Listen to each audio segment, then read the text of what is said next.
आज हम शुरू करेंगे चैप्टर 10 जो हमने ब्रांचेस पढ़ा था उससे अगले थ्योरम्स में क्या है कि to show that a given system of forces can be replaced by two forces. जो हमने गिवन सिस्टम ऑफ फोर्सेस थी पहले उससे एक ब्रांच बनाई थी, वो कैसे बनती है? जब हम बहुत सारे सिस्टम ऑफ फोर्सेस को रिड्यूस करते हैं एक सिंगल फोर्स आर में और मोमेंट ऑफ कपल के उन दोनों की एक्सिस को कोइंसाइड करके दोनों के बारे में जब हम पढ़ते हैं तो उसे हम क्या बोलते हैं? रेंच। तो आज हम उससे रिलेटेड थ्योरम्स पढ़ेंगे जिसमें क्या है, जब हम किसी एक रेंच को दो उसमें करेंगे। इसमें क्या है, एक given system of forces can be replaced by two forces. इसमें क्या है, उसमें हमने एक फोर्स में रिड्यूस किया था, इसमें हम दो फोर्सेस में रिप्लेस कर देंगे उसको equivalent to the given system, जो कि किससे इक्विवेलेंट होगा? गिवन सिस्टम से। मीन्स जो वो दो बनाए हैं उनसे वो पूरे सिस्टम के इक्वल होगा। In an infinite number of veg, उसे हम बहुत तरीके से ले सकते हैं, मतलब कुछ भी आर्बिट्रेरी कुछ आएंगे जिनकी वैल्यूज़ वेरी करेगी कंटिन्यूसली। अगर हम ए की मतलब कुछ भी मान के चलते हैं, अगर ए आर है तो आर की वैल्यू तो कांस्टेंट है। अगर हम ए की वैल्यू बार बार चेंज करते हैं, मान लो ये होता है कुछ भी A D is equal to A R मान लिया, तो ये ए क्या है हमारा कांस्टेंट है, आर है वो हमने फिक्स ले लिया, डी फिक्स ले लिया, हमें डी की वैल्यू निकालनी है। अब डी की वैल्यू अगर ए की वैल्यू चेंज होगी और आर की तो कांस्टेंट है, तो डी की वैल्यूज क्या हो जाएंगी? इनफाइनाइट नंबर ऑफ वेज से वेरी करेंगी। तो इस तरीके से इसमें क्या बताना है कि जो ये हम सिस्टम ले रहे हैं given system of forces replace किया जो दो फोर्सेस से, वो क्या होगा? इक्विवेलेंट होगा किसे? गिवन सिस्टम से, मीन्स पूरे सिस्टम से, और उसे हम मतलब इनफाइनाइट नंबर ऑफ वेज से रिप्रेजेंट करेंगे। मीन्स कांस्टेंट की वैल्यू वेरी करती रहेगी तो अलग अलग आता रहेगा। एंड जो टेट्राहेड्रॉन बनेगा उन दो फोर्सेस से, वो जो उसका वॉल्यूम होगा वो क्या होगा? कांस्टेंट वॉल्यूम होगा। थ्योरम समझ में आ गई? ये था थ्योरम में क्या हमें एक्सप्लेन करना है, क्या प्रूफ करना है वो। तो हम क्या करेंगे, मेनली हम मैथमेटिकली देखें तो पहले इसका डायग्राम देखते हैं कैसे क्या है। तो इसमें क्या है, हम एक्स वाई जेड 3D उसमें काम करेंगे, 3D प्लेन में। ये हमने वाई, ये एक्स और ये जेड मान ली, ठीक है। इसने क्या किया, एक रेंज थी, ये मान लो ये एक रेंज थी, इस रेंज को दो उसमें रिजोल्व कर लिया। मीन्स इसी से दो उसमें रिप्लेस कर लिया रेंज को।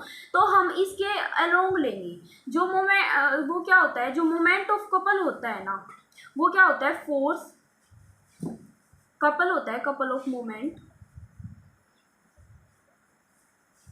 उसमें क्या होता है, वो किसके इक्वल होता है? फोर्स इनटू में शॉर्टेस्ट डिस्टेंस, जो भी परपेंडिकुलर डिस्टेंस होता है, और इनटू में साइन ऑफ इंक्लूडेड एंगल।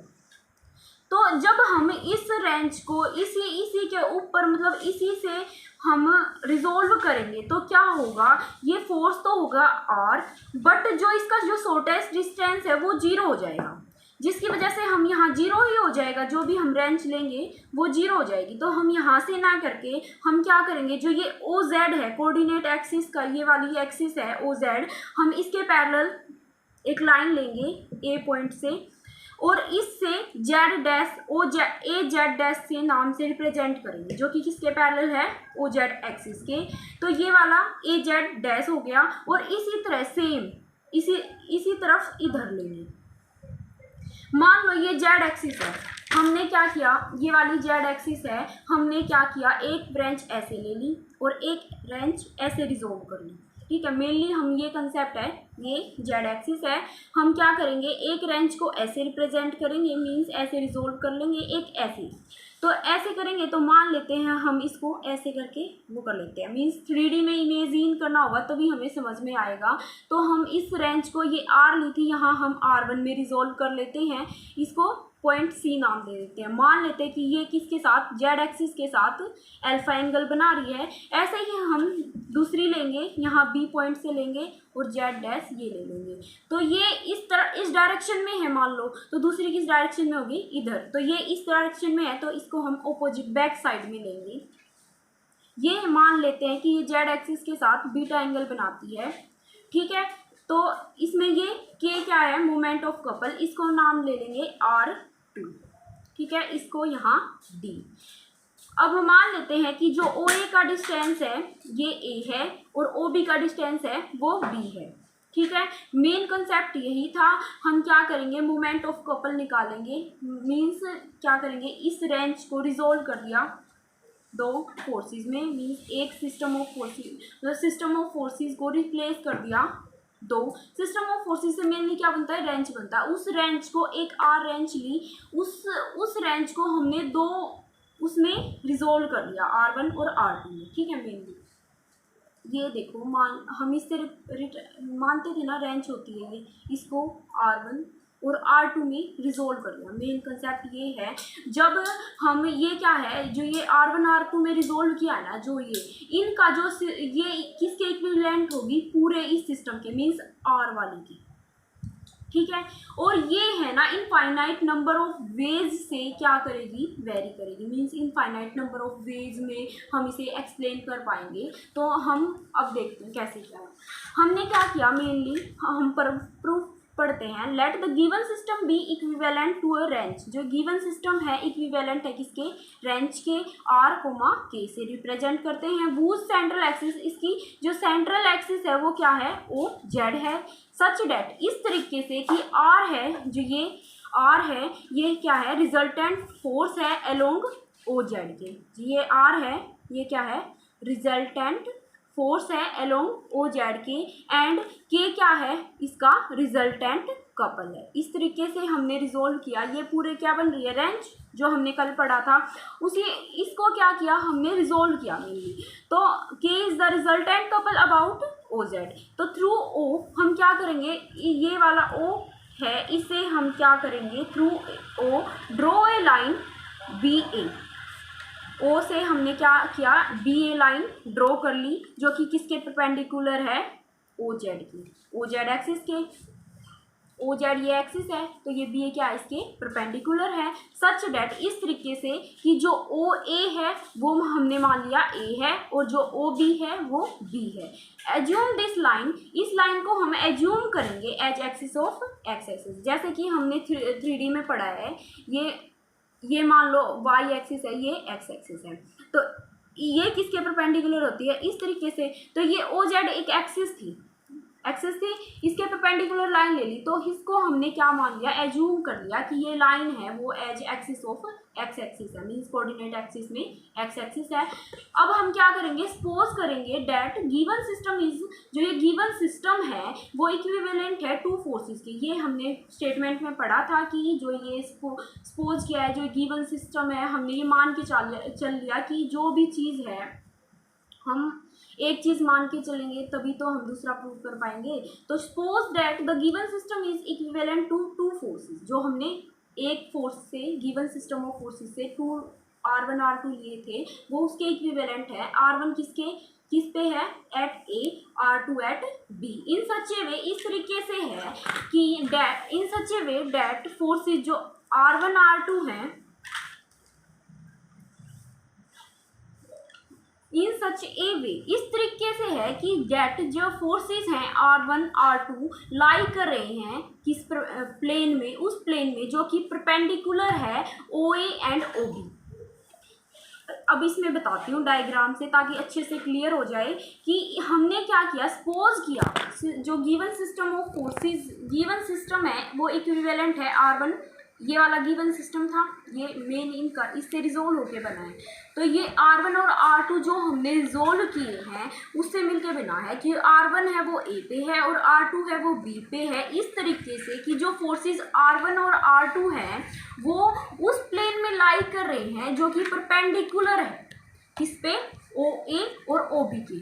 अब OA ये है और OB ये है, हमने ये किस प्लेन में लाई कर रहे हैं, XZ प्लेन में, है ना, XZ प्लेन में। इस तरीके से लाई करें कि जो ये R1 R2 है जिस प्लेन में लाई करें ना, वो परपेंडिकुलर है किसके साथ, OX के साथ और OY के साथ, OA के साथ और OB के साथ, एंड मेकिंग एंगल क्या बना रहा है, एंगल उस एक्सिस के साथ क्या बना रहा है, angle alpha and beta with O Z axis के साथ, क्योंकि ये लाइन जो हमने ए जेड डैश ली है वो किसके पैरेलल है, ओ जेड की। तो ए जेड डैश के साथ मीन्स हम क्या कह सकते हैं कि ये ओ जेड के साथ अल्फा एंगल बना रहा है R1 और ओ जेड के साथ R2 क्या बना रहा है, बीटा एंगल। यही हम लिखेंगे। अब हम क्या करेंगे, अब मेनली कंसेप्ट आता है रिजोल्विंग ऑफ फोर्सेस का। पहले वो मेन कंसेप्ट समझना पड़ेगा। अगर हम बेसिक से पढ़ते चलेंगे, बेसिक कंसेप्ट क्लियर होंगे, तभी हम अच्छे से समझ पाएंगे। तो अब मैं बताती हूँ कि ये कंपोनेंट रिजोल्व कैसे करते हैं। मान लो ये एक्स है, ये वाई एक्सिस है, ये कोई भी फोर्स है, आर फोर्स है, मान लिया आर फोर्स है, ये हमने ये क्या है, एक्स एक्सिस के साथ क्या है, इंक्लिनेशन पे है, थीटा एंगल की इंक्लिनेशन पे है। तो जो थीटा के साथ वाला होता है ना, ट्रिक से समझे। अब वैसे देखे तो समझ में नहीं आएगा, मान लेते हैं, बट अच्छे से समझ कंसेप्ट समझने के लिए जो थीटा वाला है ना, वो तो होता है आर कोस थीटा, और जो ये इस साइड वाला होता है, जो थीटा के साथ वाली होगी तो वो तो होगी आर कोस थीटा, और जो इस तरफ वाली होगी आर साइन थीटा, थीटा से उस साइड वाली। वैसे मेन कंसेप्ट क्या होता है, ये वाला है, ये तो आर कोस थीटा हो गया, इसको भी हम आर कोस ले लेते हैं, बट ये क्या हो गया 90 माइनस थीटा। अब हम क्वाड्रेंट वाइज देखें, 90 पे ये कोस को साइन में चेंज कर देते हैं, साइन हो गया, और ये 90 माइनस थीटा थीटा हो जाएगा। इसमें प्लस क्यों लिया है, क्योंकि ये क्वाड्रेंट में देखते हैं तो यहाँ ऑल पॉजिटिव मीन्स यहाँ 90 होता है, यहाँ 0 डिग्री होता है, तो 90 से इधर आ गया, तो इधर ऑल क्या होते हैं, पॉजिटिव होते हैं। तो इस तरीके से ये एक्स क्या हो गया, इससे आर कोस थीटा, और वाई क्या हो गया, आर साइन थीटा। ठीक है, हम इस कंसेप्ट का यूज़ करेंगे, इसलिए पहले ही बता दिया ताकि अच्छे से समझ आ जाए, कंसेप्ट क्लियर हो जाए। मेन पर्पज़ हमारा क्या है, आप सभी के कंसेप्ट को क्लियर करना। तो अब हम क्या करेंगे, यहाँ तक समझ में आ गया।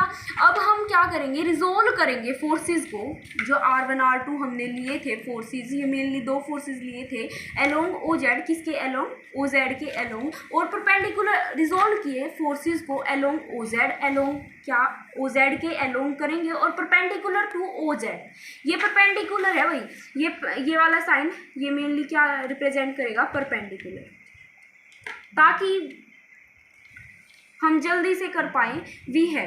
अब हम क्या करेंगे, रिजोल्व करेंगे फोर्सेस को अलोंग ओ जेड और परपेंडिकुलर टू ओ जेड। अब हम इस पिक्चर में जाके देखते हैं, तो हम पहले क्या करते हैं, ओ जेड के अलोंग, मीन्स ये वाला ओ जेड है, तो हम ओ जेड के अलोंग करेंगे, तो ये वाला क्या है, हमारा फोर्स है R1, तो ये वाला ये इसके पैरेलल है ना ए जेड डैश, तो इसको हम क्या लिख सकते हैं, ये अल्फा एंगल है। जैसे उसमें थीटा ले रखा था, इसमें क्या है, एंगल हमारा अल्फा, तो ये इसके क्या है, अल्फा के साथ है, तो इसको हम क्या लिखेंगे, R1 कोस अल्फा। और इस तरफ फिर से सिमिलरली ओ जेड के अलोंग एक साथ कर लेंगे दोनों की, तो ये हो गया हमारा R1 कोस अल्फा। सिमिलरली ये क्या एंगल बना रहे हैं, बीटा, जो एंगल होगा ना भाई वो वही लेना है, तो ये बीटा एंगल है, तो ये R2 फोर्स है इसमें, और कोस तो बनाएगा क्योंकि बीटा के साथ वाला है, तो हम उसको कोस लेते हैं, और R2 कोस बीटा। तो ओ जेड के अलोंग हमारे क्या हो गए, ये प्लस में आएंगे क्योंकि ये एक साथ है ना एक तरफ, तो ये प्लस में आएंगे, तो R1 cos alpha plus R2 cos beta वो किसके इक्वल होगा, जो हमारा मेन, तो हम इसके अलोंग ओ जेड के अलोंग क्या है हमारा R इज इक्वल टू क्या हो गया R, इसको हम फर्स्ट इक्वेशन मान लेंगे। तो अब हम दूसरा, अब हम परपेंडिकुलर टू ओ जेड लेंगे, तो perpendicular to O Z, perpendicular में क्या आता है, हमने देखा था कि परपेंडिकुलर में ये इसके परपेंडिकुलर है, तो इसमें क्या आता है साइन, तो R1 का देखेंगे, तो R1 साइन अल्फा, ये देखो ये क्या बना रहा है 90 माइनस अल्फा, बट ये वाला क्या बना रहा है 90 प्लस अल्फा। एंगल भी देखना होता है, जैसे R कोस लेंगे तो 90 ये वाला R1 वाला देखेंगे तो R1 कोस 90 माइनस अल्फा, तो ये हमारा क्या बन गया R साइन अल्फा। बट ये वाला क्या बना रहा है R2 कोस 90 प्लस अल्फा, तो 90 प्लस अल्फा में जब हम ये देखें तो ये 90 प्लस अल्फा में इधर आ गया। इधर क्या होता है, सिर्फ आफ्टर स्कूल टू कॉलेज, ये तो हमने पढ़ा था। तो यहाँ पे साइन और कोसिकेंट प्लस के होते हैं, ना कि और सारे क्या होते हैं, नेगेटिव। साइन और जो कोस होते हैं ना, वही साइन और कोसिकेंट होते हैं, वही पॉजिटिव होते हैं। तो ये हमारा आ गया कोस, तो ये नेगेटिव हो जाएगा, तो ये किसके इक्वल होगा, R2 साइन, यहाँ बीटा एंगल है, वही गलती होगी, साइन 90 प्लस बीटा, तो यहाँ sign beta, R2 sine beta. तो इसके अब हम देखें, इसके परपेंडिकुलर में कुछ भी फोर्स नहीं लग रहा, तो ये 0 आ जाएगा। तो R1 sine alpha minus R2 sine beta is equal to 0। तो यहाँ तक हमने रिजोल्व कर लिया। अब हमने इसको मान लिया 1 और 2। वी नो डेट, हम जानते हैं जो मोमेंट ऑफ अ फोर्स है, जो मोमेंट ऑफ फोर्स है किसी भी लाइन के अलोंग, वो क्या होता है, हमने प्रीवियस चैप्टर्स में पढ़ा था। जो मोमेंट वाला एक चैप्टर है स्टैटिक्स बुक में ही, उसमें हमने पढ़ा था कि मोमेंट ऑफ ए फोर्स कैसे निकालते हैं किसी भी लाइन के अलोंग। तो वो कैसे निकलता है, चलो मैं अभी बता देती हूँ। Force into shortest distance, shortest distance means जो भी डिस्टेंस है, फोर्स जो भी लग रहा है force, sine of the included angle, included angle उसका साइन। तो हम क्या करेंगे, अब क्या करेंगे, टेकिंग मोमेंट्स, अब हम मोमेंट्स लेंगे अलोंग ओजेड और परपेंडिकुलर टू ओजेड। अब क्या करेंगे, जैसे कि हमने ये कंपोनेंट रिजोल्व कर लिया, अब हम अपने टॉपिक को कवर अप करने के लिए हम क्या करेंगे, अब हम मोमेंट को लेंगे कैसे, क्या, ओजेड के अलोंग और परपेंडिकुलर टू ओजेड। तो इसमें हमने जो ये ओ ए ओ बी माना था ना, इसका मेन रीज़न यही था ताकि हम शॉर्टेस्ट डिस्टेंस ले सकें। तो हम R1 के अलोंग देखें ओजेड एक्सिस में, मतलब अलोंग ओजेड, तो वो क्या होगा, वैसे तो सेम होगा बट इसमें क्या हो जाएगा, शॉर्टेस्ट डिस्टेंस और हो जाएगा और साइन एंगल जुड़ेगा हर एक में। तो ये देखेंगे, तो हम R1 के अलोंग लें मोमेंट, तो ये A है, ये इसका शॉर्टेस्ट डिस्टेंस है। मेनली क्या होता है, couple of moment, shortest distance into में फोर्स और इनटू में साइन ऑफ इंक्लूडेड एंगल।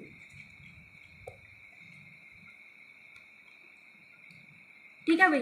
तो इसमें देखो शॉर्टेस्ट डिस्टेंस तो हमारा क्या आ रहा है, ए, तो इसका इंक्लूडेड एंगल है अल्फा, और ये R1 फोर्स के अलोंग ले रहे हैं, तो इसका क्या होगा मोमेंट, अगर हम देखें ए R1 साइन अल्फा।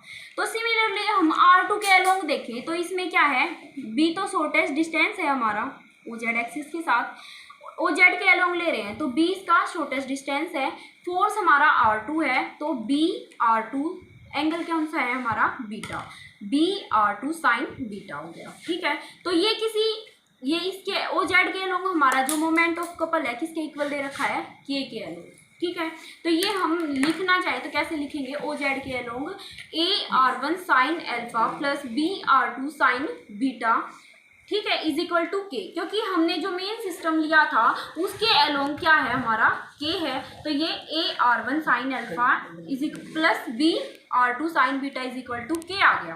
अब हम क्या करेंगे, परपेंडिकुलर टू ओ जेड लेंगे, परपेंडिकुलर टू ओ जेड लेंगे, तो ये हमारा क्या होगा, परपेंडिकुलर टू ओ जेड में ये वाला जाएगा, इसके अलोंग देखेंगे तो ये इसमें R1 तो फोर्स लग रहा है, ये जब हम साइन 90 माइनस अल्फा है, अगर हम इसके अलोंग देखें, ये वाला देखें, तो ये वाला R1 के अलोंग क्या लेंगे, परपेंडिकुलर टू ओजेड, ये ओ वाई है, ये ओ जेड के परपेंडिकुलर, जैसे कि हम 3D में देखते हैं, मतलब जो एक्स एक्सिस है, वाई एक्सिस है, जेड एक्सिस, ये आपस में परपेंडिकुलर होती है, बट ये हम जब फिगर बनाते हैं तो वो इतनी 3D में नहीं दिखती, वैसे तो ऐसे करके कुछ होती है, ये एक्स एक्सिस है, ये वाई एक्सिस, जेड एक्सिस है, ये दोनों क्या करती हैं एक दूसरे के साथ, मतलब तीनों क्या करती हैं एक दूसरे के साथ 90 डिग्री का एंगल बनाती हैं। तो उस तरीके से हम देखें तो ये देखें तो ये इसके 90 डिग्री है, तो ये वाला एंगल हमारा क्या है 90 डिग्री माइनस अल्फा। तो इसका परपेंडिकुलर डिस्टेंस तो हमारा ए है,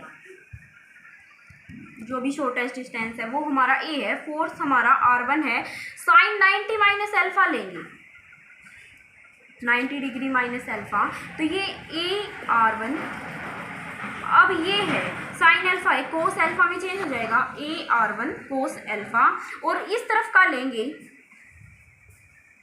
तो ये 90 प्लस अल्फा बना रहा है। अगर हम साइन में देखें, साइन 90 प्लस अल्फा, तो ये अगर हम इसमें देखें तो R2 B तो हमारा परपेंडिकुलर डिस्टेंस है और R2 हमारा फोर्स है, और ये कोस sign 90 plus alpha, included angle हमारा 90 प्लस बीटा है, ये बीटा एंगल बना रहा है भाई, तो ये 90 प्लस बीटा होगा, तो ये BR2 इसको हम लिखेंगे तो कोस बीटा, ये इस तरीके से आ जाएगा। तो ये अगर हम इसमें देखें तो माइनस ए क्यों लिया भाई, ये इसके ऑपोजिट साइड में हम क्या करते हैं, मेनली जब राइट हैंड साइड में जाते हैं तो पॉजिटिव लेते हैं और लेफ्ट हैंड साइड में जाते हैं तो नेगेटिव लेते हैं। इस तरीके के कंसेप्ट से -AR1 cos alpha plus BR2 cos beta. अब इसके अलोंग कोई भी मोमेंट ऑफ कपल नहीं है तो जीरो मान लिया, ठीक है, तो ये इक्वल टू जीरो हो जाएगा। इसको थर्ड और फोर्थ मान लेते हैं जो भी। अब हम क्या करेंगे, ये मेनली हमने मोमेंट लिया और फोर्सेस को रिजोल्व किया है। अब हम क्या करेंगे, इनका यूज़ करके जो भी हम निकालना चाहते हैं गिवन रिजल्ट कि ये इक्विवेलेंट है गिवन सिस्टम के, मतलब जो ये भी दो फोर्सेस के अलोंग लिया है हमने रेंच, वो किसके इक्वल है, गिवन सिस्टम के इक्वल है, ठीक है। जो भी दो रिजोल्व किए हैं वो गिवन सिस्टम R1 और जो R2 है वो गिवन सिस्टम के इक्वल है, पूरे टोटल मिला के गिवन सिस्टम के इक्वल है। वो प्रूव करने के लिए हम फ्रॉम फोर्थ इक्वेशन से लेंगे। तो ये देखो इसके ये वाला है, ये फोर्थ हमारा क्या है, फोर्थ हमारा क्या है -AR1 cos alpha plus BR2 cos beta is equal to 0। अगर मैं इस तरफ ले जाऊँ BR2 cos beta is equal to AR1। अब हम देख रहे थे कि फोर्थ इक्वेशन थी, ये हमारी फोर्थ इक्वेशन निकली थी, तो ये -AR1 cos alpha plus BR2 cos beta is equal to 0।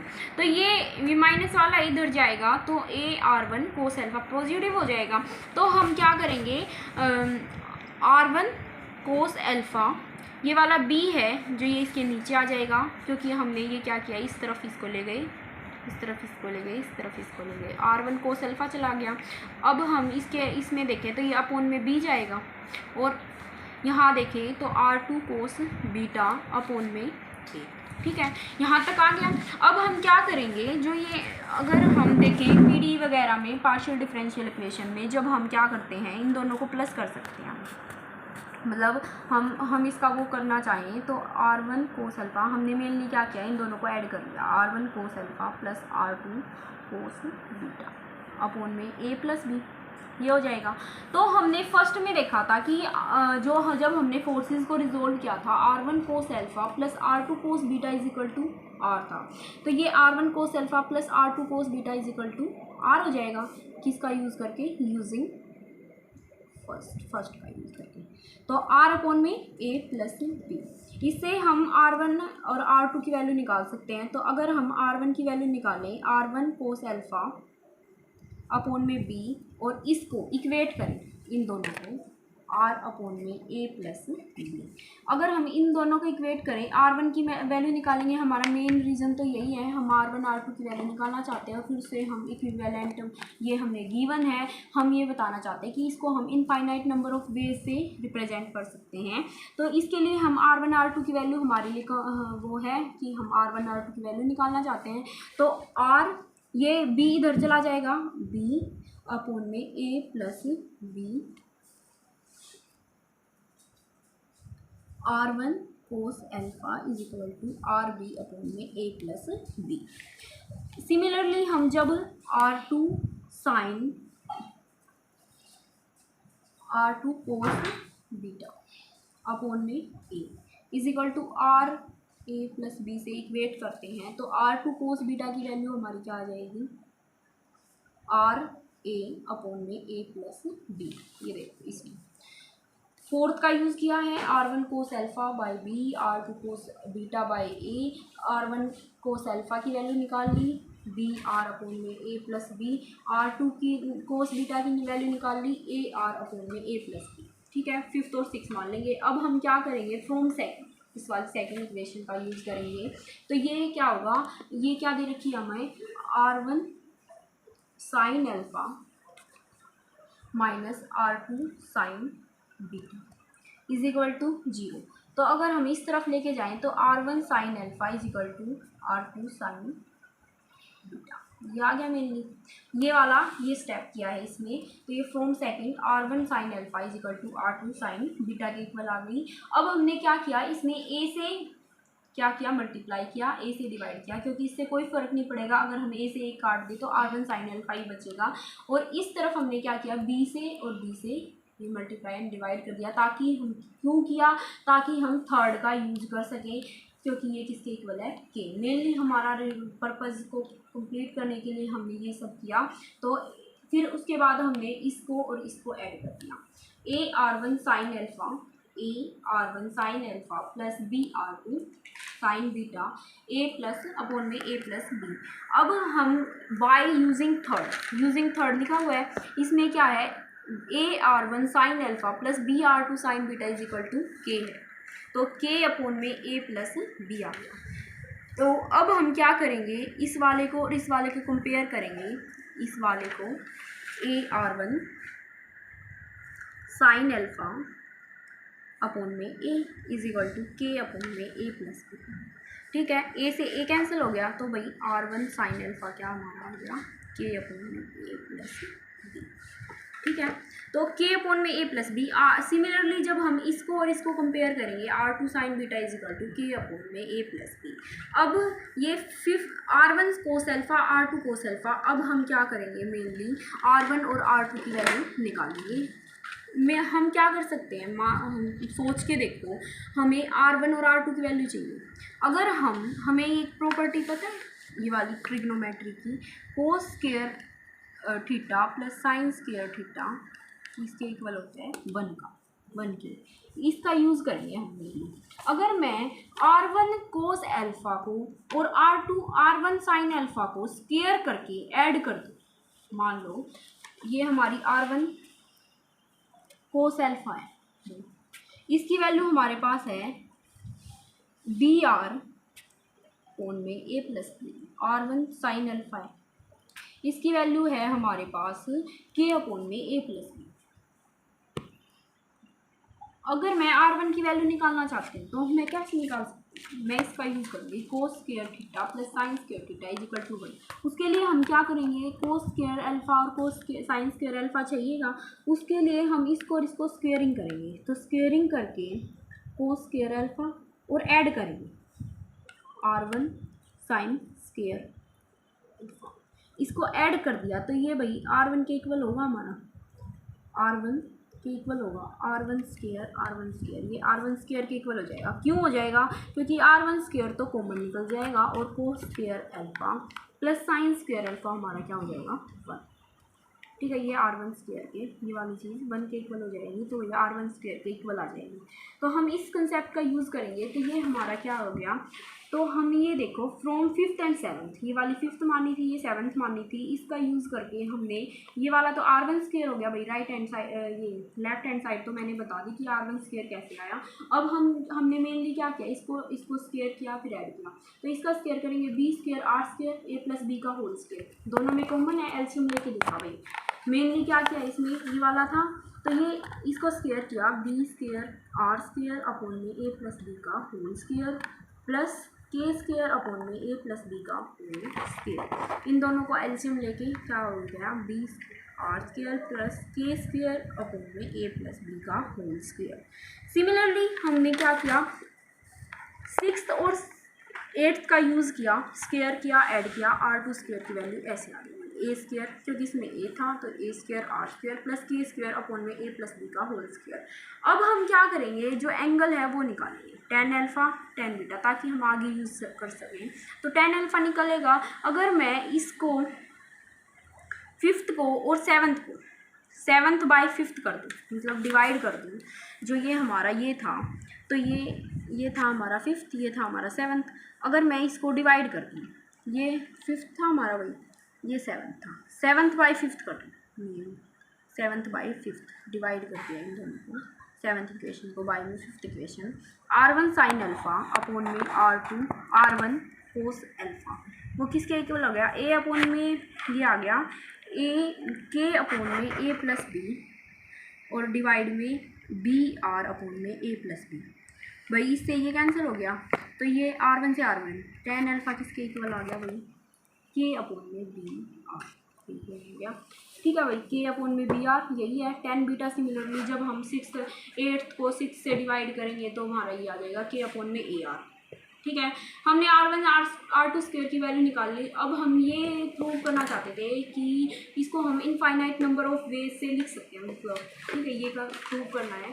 तो अब देखो इस वाले में थस इफ़ यदि ए बी आर के अगर हमें गिवन हो तो हम फाइंड कर सकते हैं R1 की वैल्यू, R2 की वैल्यू, अल्फा की वैल्यू, बीटा की वैल्यू। बट जो ए और बी है ना, ये हमने आर्बिट्री कांस्टेंट है भाई, ज़रूरी थोड़ी है ओ ए क्या था हमारा, ओ ए था, ज़रूरी थोड़ी है ओ ए की लेंथ हमसे मिलेंगे, कई बार 3 लेंगे, कभी 4 सेंटीमीटर लेंगे, कुछ भी लेंगे। तो ये हम क्या करेंगे, अगर हमें ए बी आर के गिवन होगा तो हम फाइंड कर लेंगे R1 R2 अल्फा बीटा, ठीक है। बट ए और बी है जो वो आर्बिट्री कांस्टेंट है, तो ए और बी आर्बिट्री कांस्टेंट है तो ये इसकी वैल्यू वेरी करेगी भाई। अगर ए की वैल्यू चेंज हो गई तो ये वाली ये ए की वैल्यू पहले 1 थी तो आर स्क्वायर प्लस के स्क्वायर अपॉन में 1 प्लस बी का होल स्क्वायर थी। अगर मैं इसको इसमें भी 1 थी तो ये वाली मतलब ये आर्बिट्री कांस्टेंट होंगे। जैसे मैंने एग्जांपल दिया था D = ए आर है, अगर हम ए की वैल्यू को चेंज करेंगे तो ये इसके साथ चेंज होती रहेगी डी की वैल्यू। तो इसी तरीके से हम ये क्या मतलब देयर आर, इस तरीके से हम ए और बी की वैल्यू कांस्टेंट है तो ये चेंज होती रहेगी। तो इस तरीके से हम कह सकते हैं कि hence there are infinite number of ways in which the given system can be replaced, कि हम बहुत सारे तरीके हैं, मतलब बहुत सारे वेज हैं, मतलब ए की वैल्यू अलग ले ली, बी की वैल्यू अलग ले ली, तो इस तरीके से हम इनफाइनाइट नंबर ऑफ वेज से गिवन सिस्टम को रिप्लेस कर सकते हैं दो फोर्सेस के अंदर। तो अगला काम हमारा था, जो ये दो फोर्सेस थे वो क्या है, जो इनका वॉल्यूम होगा, जो इनसे जो टेट्राहेड्रॉन बनेगा, जो उनका वॉल्यूम होगा वो क्या होगा, हमारा कांस्टेंट होगा, वो प्रूव करना मेनली। तो मेनली टेट्राहेड्रॉन क्या होता है, ये कोई भी ट्रायंगल है, इसके बीच में मैंने ये पेन रख दिया, अगर मैं इसके कोनों को ऐसे मिला दूं तो ये टेट्राहेड्रॉन होता है, ठीक है। अब हमें इसका वॉल्यूम निकालना है, वॉल्यूम ऑफ टेट्राहेड्रॉन। जो इसने बोला कि लेट करेंगे जो AC है, जो ये AC है ये क्या R1 को रिप्रेजेंट कर रहा है, और जो BD है वो R2 फोर्स को रिप्रेजेंट कर रहा है, ये वाला लिखा भाई। वॉल्यूम ऑफ टेट्राहेड्रॉन क्या होता है, 1/3 एरिया ऑफ ट्रायंगल ABC, जो ये ट्रायंगल बन रहा है वो होता है, और परपेंडिकुलर डिस्टेंस D से कोई भी परपेंडिकुलर डिस्टेंस मीन्स मेनली क्या बोलते हैं, हाइट। ये ABC ट्रायंगल लेंगे और जो इसकी हाइट होती है ये वाली, जो परपेंडिकुलरली जो हाइट होती है वो लेते हैं, ठीक है, ये हाइट। तो इसके अकॉर्डिंग देखें तो ट्रायंगल ABC कोई भी ट्रायंगल ABC है, ठीक है। तो AC बेस और AB हाइट। तो अगर मैं इसको इसके साथ मिला, मान लेते हैं इसको मैं इसके साथ मिला दूँ तो ये क्या है, AC तो हमारा बेस होगा और जो ये AB है ये हमारी हाइट होगी, और जो ये वाली हाइट जो हम टेट्राहेड्रॉन में ले रहे हैं, जो भी कोई भी परपेंडिकुलर डिस्टेंस है भाई D से अपन ट्रायंगल ABC पे, तो वो होता है। तो 1/3 ट्रायंगल AC गुणा में AB/2 एरिया ऑफ ट्रायंगल क्या होता है भाई, बेस इंटू हाइट। तो उस तरीके से AC इंटू में AB, और जो हाइट है वो हमें पता नहीं है तो BD लेंगे, ये वाली BD। तो ये BD है तो ये sine alpha, BD sign alpha plus beta, क्योंकि ये परपेंडिकुलर लिया ना, परपेंडिकुलर के साथ हमारा कंसेप्ट होता है साइन। जब हम इन दोनों को देखें, ये Z एक्सिस है, मान लेते ये Z एक्सिस है, एक तो भाई ये ऐसे है और एक ऐसे है, ये अल्फा एंगल बना रही है ये वाली, ये बीटा एंगल बना रही है, तो टोटल एंगल कितना हो गया, अल्फा प्लस बीटा। तो इसमें भाई हमारा वो हो गया alpha plus beta, BD sign alpha plus beta. तो अब हम कैलकुलेशन रह गई बस, क्या है 1/3 इंटू 1/2 क्या हो गया भाई हमारा 1/6, और AB हमारा जो भी हम देखें तो फिगर के अकॉर्डिंग A और B, ये हमारा A प्लस B है भाई, A प्लस B, और जो हमने अभी देखा कि ए सी रिप्रेजेंट कर रहा है R1 को, तो R1 हो गया भाई ए सी की जगह R1, और बी डी रिप्रेजेंट कर रहा है R2 को, साइन अल्फा प्लस बीटा। अब साइन अल्फा प्लस बीटा का फॉर्मूला होता है भाई, वो ओपन किया है। साइन अल्फा होता है cos beta, sign alpha cos beta plus cos alpha sine beta. अगर आपको इससे रिलेटेड मतलब ट्रिग्नोमेट्रीज के फॉर्मूले से रिलेटेड कोई प्रॉब्लम है, अगर आपको चाहिए इस पे वीडियो, तो मैं आपके लिए बना सकती हूँ अच्छी सी ट्रिक से, क्योंकि ट्रिग्नोमेट्री के फॉर्मूलेज याद करना बहुत मुश्किल टास्क हो जाता है बच्चों के लिए, क्योंकि सिमिलर होते हैं तो उसमें भूलने के चांसेस ज़्यादा होते हैं। ट्रिक के साथ याद करें तो अच्छे से याद हो जाते हैं। तो ये आ गया भाई 1/6 R1 R2 a plus B sine alpha cos beta plus cos alpha sine beta. तो 1/6 a प्लस बी आर, हमने क्या किया, R1 को इसके साथ ले लिया, R2 को इसके साथ ले लिया, R1 sine alpha plus R2 cos beta plus R1 cos alpha plus R2 sine beta. ये हो गया भाई। तो 1/6 R1 साइन अल्फा जो हमने आगे निकाली थी भाई, R1 sine alpha 5th 6th 7th 8th, उनका यूज़ करके बस इनकी वैल्यूज़ रखी है भाई।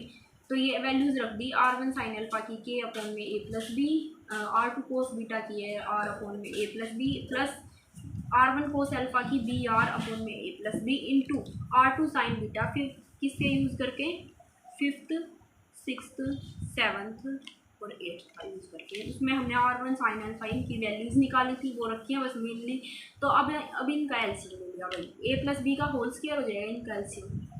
और अब के ए प्लस बी था भाई, के ए आर इसमें से, और प्लस बी के बी आर, के आर कॉमन ले लिया a प्लस बी, तो 2 बार a प्लस बी स्क्वायर हो गया, ये इससे कैंसिल हो गया, के आर अपॉन में 6। और जो ये के और आर है मोमेंट ऑफ कपल है, और आर है ये हमारे क्या है, फिक्स्ड है, मतलब कोई चेंजमेंट नहीं होगा, कांस्टेंट है। तो जो ये वाला कांस्टेंट है, तो 1/6 ये हमारा मेनली क्या आ गया, कांस्टेंट आ गया। Hence the tetrahedron formed by the two forces be constant. वो क्या होगा हमारा कांस्टेंट, मतलब वेरी नहीं करेगा, आर और के की वैल्यू जो फिक्स है वो फिक्स ही रहेंगी। तो इसलिए कोई कांस्टेंट नहीं, आर्बिट्री कांस्टेंट होते हैं वो चेंज होते रहते हैं, बट के क्या है हमारा मेनली, के हमारा कपल ऑफ मोमेंट, और आर हमारा भाई जो भी सिंगल फोर्स हमने सिस्टम का रिजल्टेंट हुआ है वो है। तो ये चेंज नहीं होंगे, फिक्स वैल्यू होगी। तो ये hence the tetrahedron formed by the two forces be R1 and R2 be. इस तरीके से भाई ये कंप्लीट होती है थ्योरम। भाई अगर आपको इसका वो चाहिए कि आपको इसके नोट्स चाहिए, तो वो डिस्क्रिप्शन में मिल जाएंगे, आपको 2-3 दिन में प्रोवाइड हो जाएंगे।